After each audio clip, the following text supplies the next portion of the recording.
মদিনায় এক যুবক থাকত, নাম আব্দুল্লাহ। সে আল্লাভীরু, নামাজি এবং মানুষের সাথে ভালো ব্যবহার করত।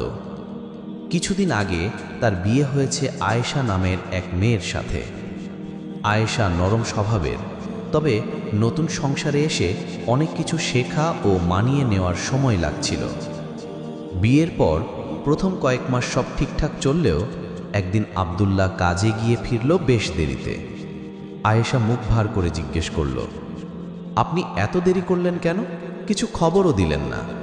আব্দুল্লাহ একটু ক্লান্ত ছিল, কিন্তু রাগ করল না, বরং বসে পানি খেল এবং শান্তভাবে বলল, আয়েশা, আল্লাহ তাআলা কুরআনে বলেছেন, তোমরা নারীদের সাথে সুন্দরভাবে আচরণ করো। সূরা নিসা 19। আমি তোমার আমানত আল্লাহর পক্ষ থেকে। আমি তোমার প্রতি দায়িত্বশীল, তাই কখনো এমন আচরণ করব না যা তোমাকে কষ্ট দেয়। তারপর হাত ধরে বলল, আজ কাজে হঠাৎ জরুরি মিটিং হয়ে গিয়েছিল, তাই দেরি হয়েছে।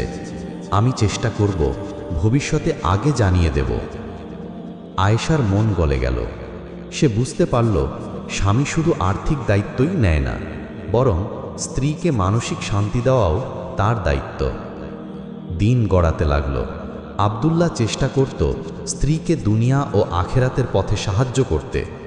নামাজে ডাকত, ভালো কথা বলতো, কষ্টের সময় সান্ত্বনা দিত এবং কখনো গালমন্দ বা কটু কথা বলতো না।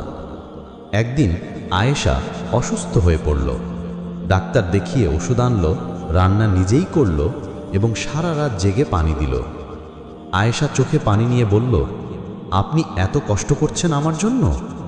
আব্দুল্লাহ মুচকি হেসে বলল, রাসূল সাল্লাল্লাহু আলাইহি ওয়াসাল্লাম বলেছেন, তোমাদের মধ্যে সেই ব্যক্তি সর্বোত্তম যে তার স্ত্রীর সাথে সর্বোত্তম আচরণ করে।